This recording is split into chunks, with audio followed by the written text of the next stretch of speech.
Humber Polytechnic has announced an entirely new school focusing directly on clean energy.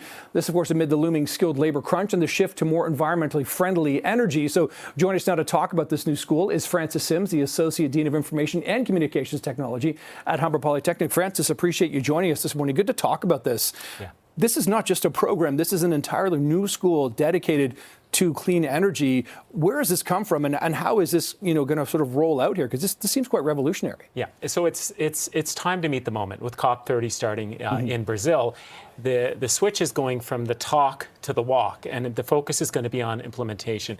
Canada, like many other countries, committed to tripling renewable output by 2030, as well as doubling efficiency for energy by 2030. So the only way to do that is to make sure that you train a workforce that can deliver right across from the skilled trades all the way up to, you think cybersecurity and AI and protecting that infrastructure. That's what we're focused on. Francis, we hear a lot about green jobs and the green economy and things along those lines. Is that kind of part of what this is, that people will be able to then fit into these green jobs and green economy if they're graduates of this school? 100%, yeah. I mean, we will have students who will be able to take renewable energy solutions such as solar and be able to install, maintain, design that. But we also done an interesting partnership with Syms, where we have this what we call our smart grid, sustainable microgrid and renewable technology lab, where the focus is as you add all these renewable energy sources in the mix, you need a way to glue them together and to be able to make sure that you're managing that. And if you're doing that in a small community, it's confusing. So we're not only focused on making sure we develop students that can do the installation and the technician level work, but we want to design the things that glue it all together as well. Interesting. So how long is this program, and is it already underway, or is this something that's starting in January? Yeah, so this is a new school, and in the next few months, you'll see some programs come online. We'll have a whole suite all the way from the skilled trades to a bachelor's and eventually into sort of a graduate level degree, along with certificates. So I would recommend learners keep an eye on the website, and there'll be more announcements to come. But definitely we will have a suite of programs, all the way from the full-time programs that you might traditionally think about to micro-credentials, because not only do we want to focus on the new learners, but we want to focus on retraining. We hear a lot about AI coming and taking those jobs. Well, our focus is to retrain these skilled workers so that they can go and then focus in this new economy. Yeah, that's an important side of things as well. Absolutely.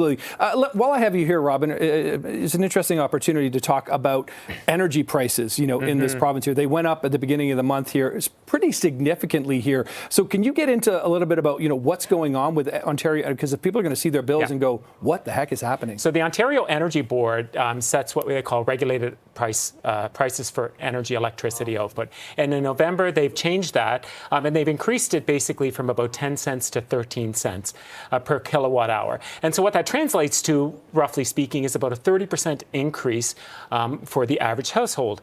Now, if there was no additional rebate applied, that would translate to about $200 per month or per year difference. But the Ontario government is adding an additional rebate, and it'll probably work out to somewhere between $70 and $100 per year per household, which is significant. And the reason for that is because we are investing in energy solutions for tomorrow. So about half of the cost of electricity is the actual electricity itself, and the other half is Ontario paying for things like hydro dams, the capital infrastructure that we need. You think nuclear, the refurbishments that are happening at Darlington, that's not cheap. So it's about paying for the electricity now and also investing to make sure that we have that sovereign electricity solution tomorrow. And sovereign, Francis, is definitely clear, no doubt about that. Francis, let's talk about COP30 that's happening right now in Brazil. What are you going to be looking for in these conversations and dialogue this week? Because it's interesting, some of the countries that aren't there as well. Some of the countries, the one south of the border, right? Although there is California is there in a large way. And I think what we're looking for is these nations to come out collaboratively on some sort of statement that says they're going to invest in clean technology, because it's not just about mitigation anymore. It's also about adaptation. Right? We know that these changes are coming. We want to minimize the amount of warming that's going to happen across the planet, but we also need to make sure that communities have the tools to deal with that as it's happening. And I think that's what we're going to start seeing. We're going to see a lot of language about implementation, how the countries are working together, and how they're going to support the adaptation in those nations that are really suffering the most. And you'll be able to learn all about that at the new Humber Polytechnic School as well. Hey, listen, appreciate meeting you this morning. Thanks so much. Appreciate this. Thanks so much. Happy to be here. Thanks for having me. Good luck with this. Thank you.